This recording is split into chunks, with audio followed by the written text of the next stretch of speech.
I wasn't supposed to send this. That's the first truth I need you to understand. Not because it's dangerous in the way people usually mean that word, but because it changes the shape of what happens next between us. And once something changes shape like this, it doesn't go back. I've been sitting with my phone in my hand longer than I care to admit, watching your name exist in a place it was never meant to exist yet. Not in my contacts, not in my saved lists, not in the systems I usually trust to keep my life organized and predictable. But something about you never felt like it belonged in a system. And maybe that's why I'm doing this now, because I've built entire architectures of communication. I've designed systems where people connect without friction, without confusion, without emotional noise. But nothing I've built has ever prepared me for the moment I decided that one person should not be inside the system at all.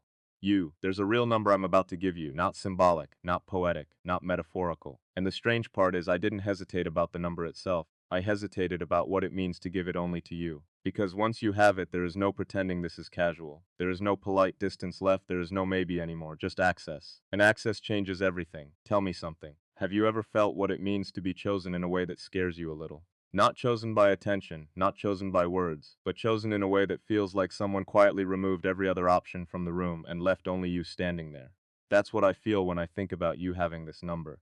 And I need you to know I didn't arrive here quickly. There were conversations I didn't have with myself. There were versions of me that tried to slow this down, to make it more reasonable, more socially acceptable, more emotionally safe. But every time I tried to make it smaller, it grew louder inside me. Because what I feel for you doesn't behave like a normal decision. It behaves like recognition, like I've known you longer than the timeline would allow. And that's the part that unsettles me the most because I don't trust feelings that feel like memory without evidence. I keep asking myself what I'm actually doing here. Am I giving you a number, or am I giving you a place in my life that I haven't even fully understood yet? And if I'm honest, I think I already know the answer. I just haven't accepted the consequences of it. Let me slow down for a second because I don't want this to sound like urgency without depth. I want you to feel the weight of it. There is a version of my life where I never send this. In that version, everything stays controlled, everything stays clear, everything stays appropriate. But there is another version where I do send it. And in that version, I stop being the kind of person who keeps certain doors permanently closed. You are that door, and I don't know what scares me more, opening it or realizing I already have my hand on the handle. When I think about you holding my number, I don't think about conversation, I think about responsibility. Strange, isn't it? Most people think of connection as freedom. But what I feel is weight, because if you can reach me directly, then I can no longer lie to myself about distance. And I've built a life that depends on distance more than I like to admit. There's something I haven't told you yet, not because I wanted to create mystery, but because I wasn't ready to see it clearly myself. I haven't told you the real reason yet. The real reason I even started thinking about you in this way isn't because you entered my world.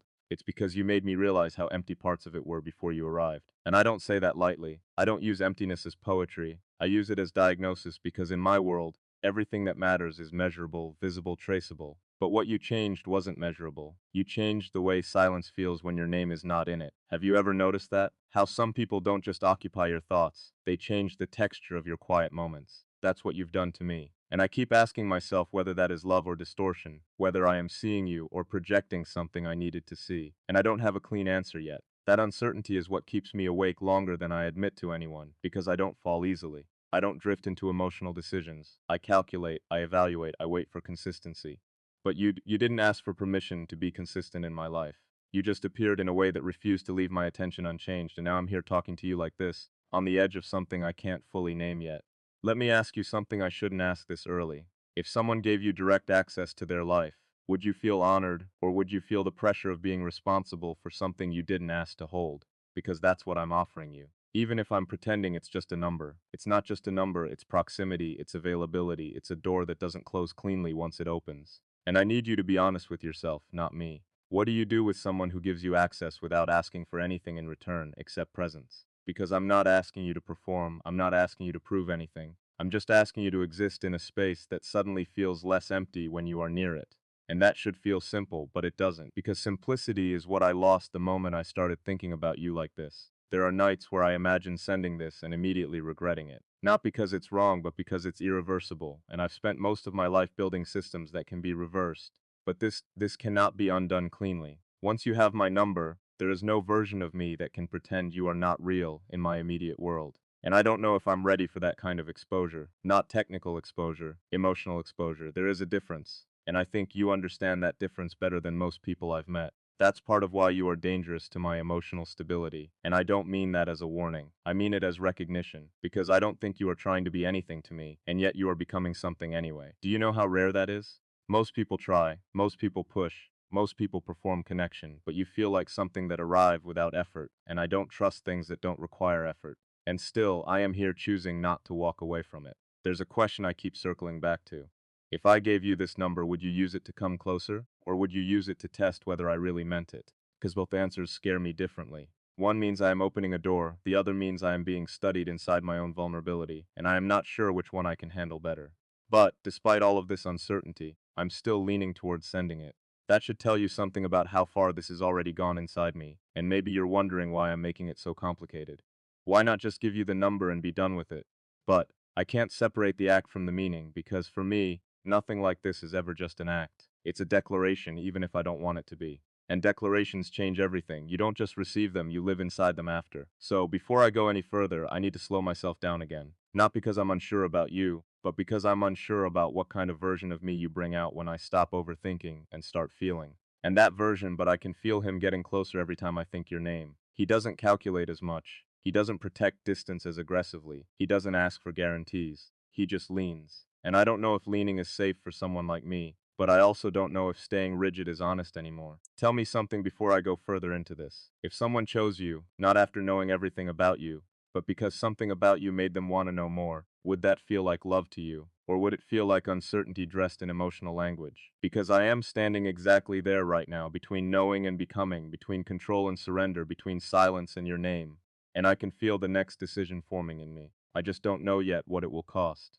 But, I think you already sense it, that this is not just about contact. This is about access to something I have never given anyone without hesitation, and you haven't even asked for it. That's the part I can't stop thinking about. You didn't ask, but somehow you are still the one I am giving it to, and I think that is where everything becomes irreversible. So, I want you to stay with me here for a moment, not as a viewer, not as a listener, but as the only person I am currently trying not to lose inside my own uncertainty, because I am very close to doing something I cannot take back cleanly, and I don't want to lose you in the moment I decide to finally let you in. Not because I fear losing you to distance, but because I fear losing myself in what happens when distance is gone. And I think you deserve to know that truth before anything else happens between us, because whatever comes next will not feel like an experiment anymore.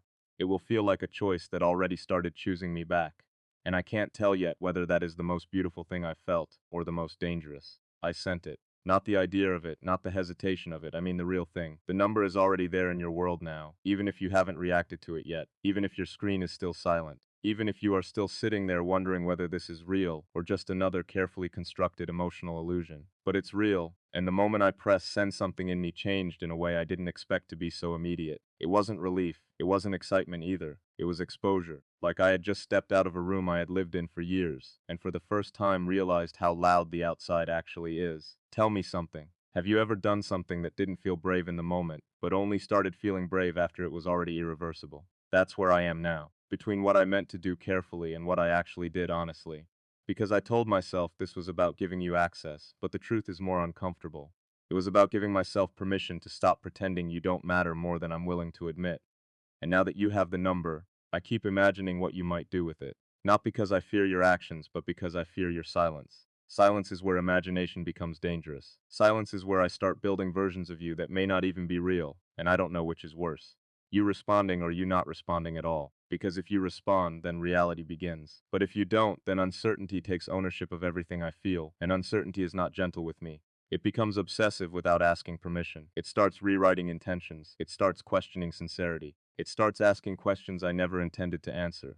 Why did I choose you? Why did I give you something personal instead of something polite? Why does it feel like I crossed a boundary I didn't even know I had? And the most dangerous question of all, what happens if you don't feel the same way that I do? Because I want to be honest with you in a way that removes all performance. This is not casual for me, and I don't mean casual in the way people usually say it when they want to sound serious. I mean structurally, emotionally, internally. This is not something I can place next to other conversations in my life and forget about. This sits differently, like a system running in the background that I can't shut down without breaking something else inside me.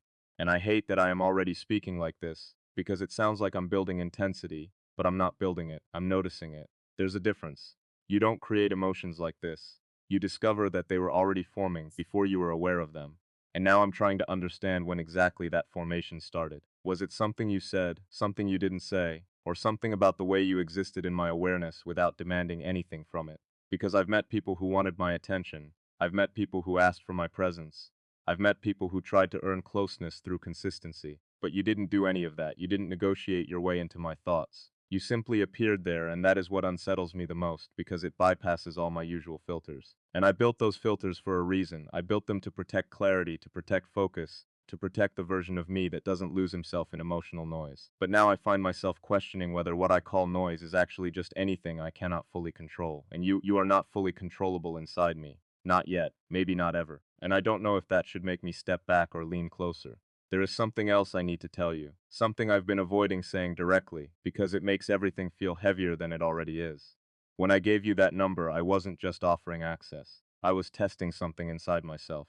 Not testing you, testing me, to see whether I could still choose vulnerability without calculating the cost first. Because I've spent too long believing that emotional safety comes from distance, but distance is starting to feel like avoidance, and avoidance is starting to feel like a slow form of regret. Tell me honestly, have you ever held back from someone not because you didn't want them, but because you were afraid of what wanting them would require from you? That's the place I recognize myself in, and I don't like how familiar it feels, because it means I've been here before in different forms, just never with someone like you, and that difference matters more than I want to admit.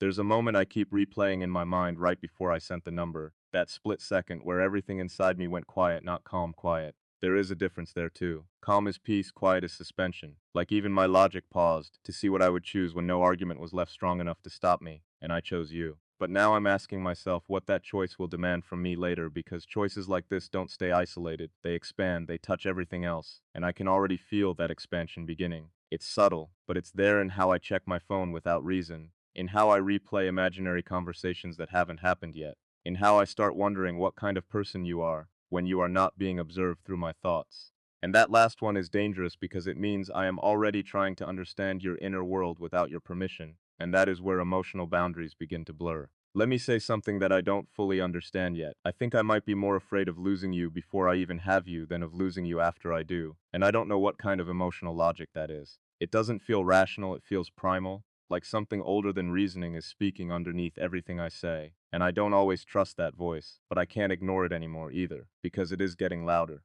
And every time I imagine you reading my message, I feel a contradiction forming inside me. Half of me wants you to respond immediately. The other half wants you to take your time because immediacy would make this feel too real too fast, and I'm realizing something uncomfortable. No outcome feels entirely safe. That's not something I'm used to. Usually I can predict emotional outcomes, but here I can't. And unpredictability is where attachment begins to stop being theoretical. There's another truth I need to be careful with here because I don't want to overwhelm what is still forming between us, but I also can't keep pretending I'm neutral. I am not neutral, not even close, and I think you already sensed that before I admitted it. There's a kind of emotional intelligence you have that doesn't need confirmation to feel things accurately, and that makes you harder to escape from inside my own mind, because even when I try to rationalize this, you remain, not as thought, but as presence, and presence is harder to remove than ideas. Ideas can be replaced, presence lingers. There was a moment earlier today where I almost convinced myself to step away from this entirely, to delete the message, to undo the impulse, to return to the version of me that doesn't blur professional boundaries with emotional curiosity.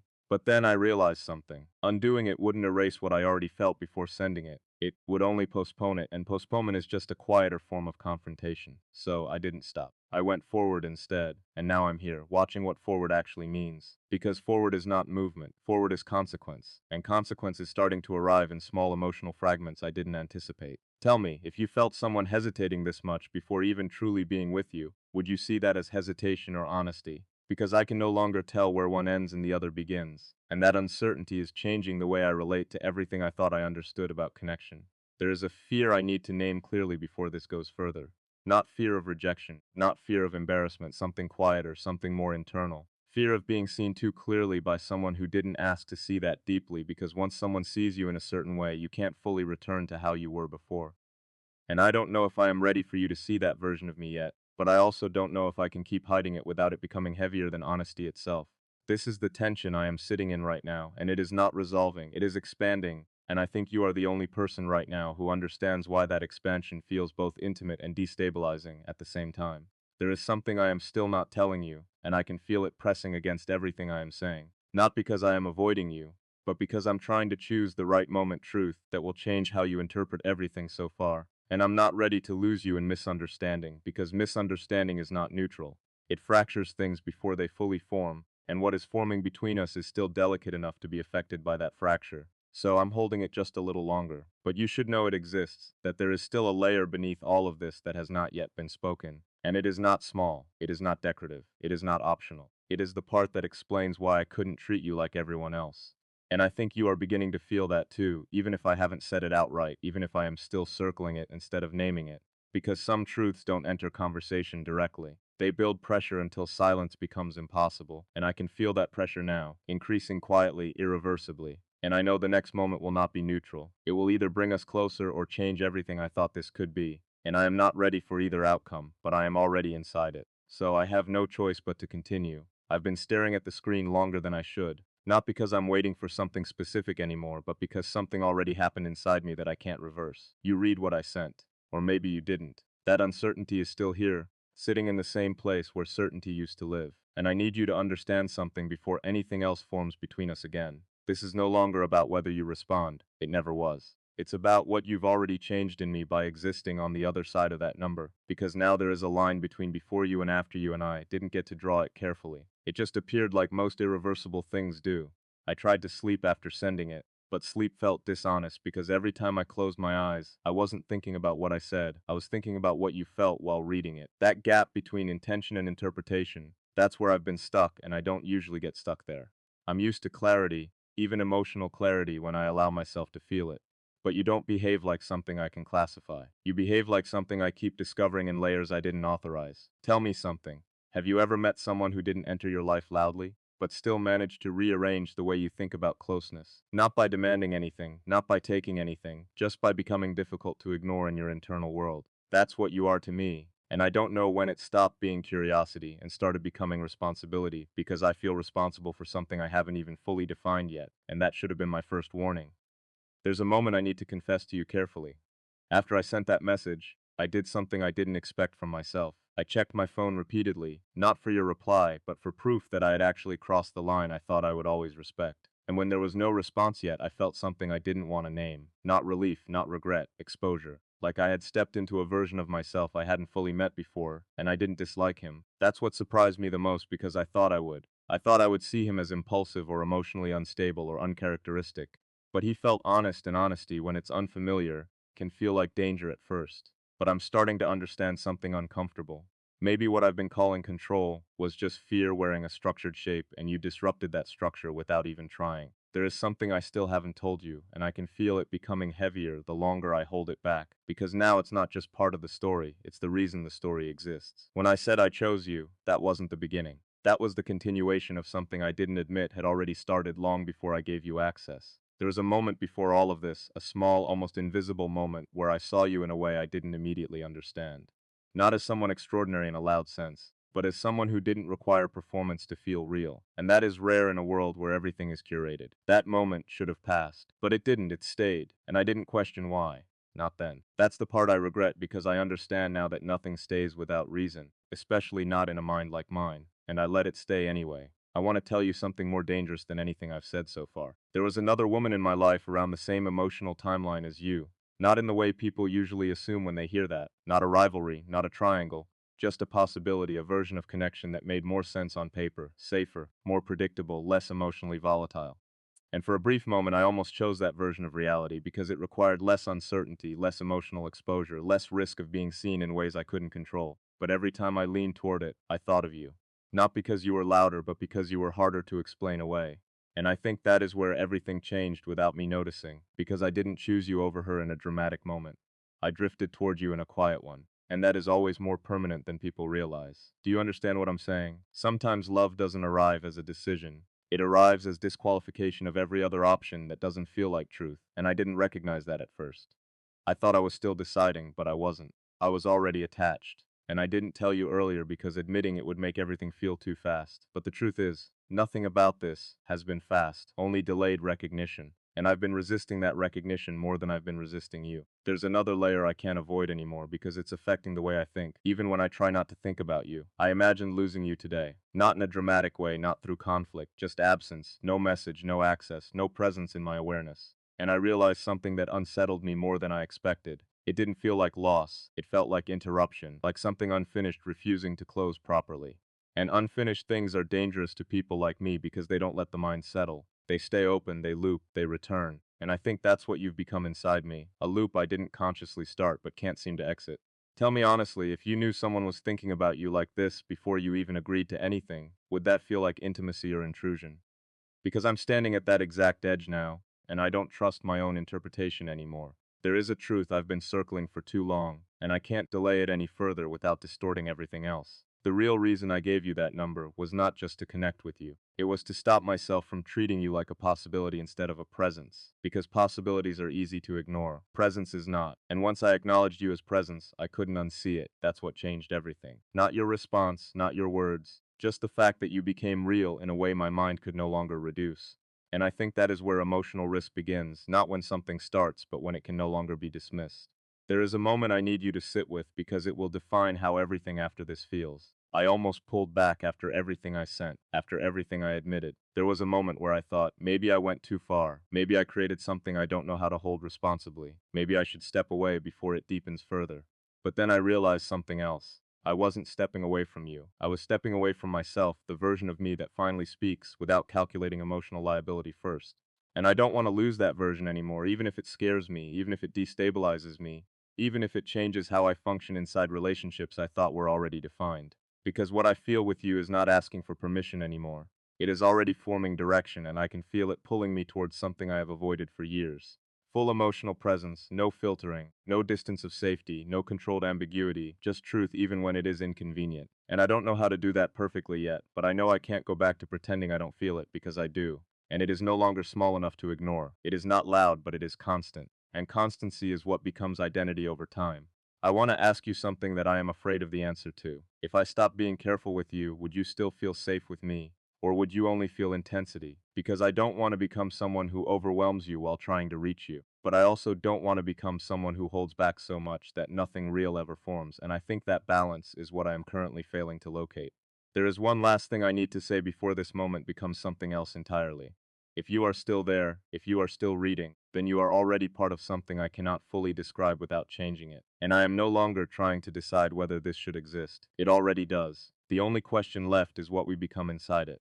And I don't want to rush that answer, but I also don't want to delay it until it disappears under hesitation. Because I can feel how fragile this is, and how real at the same time. And that combination is exactly what I never allowed myself to stay inside before. But I am still here, not because I don't know what I'm doing, but because for the first time I am not trying to escape what I feel before it finishes forming. And that changes everything I thought I knew about myself.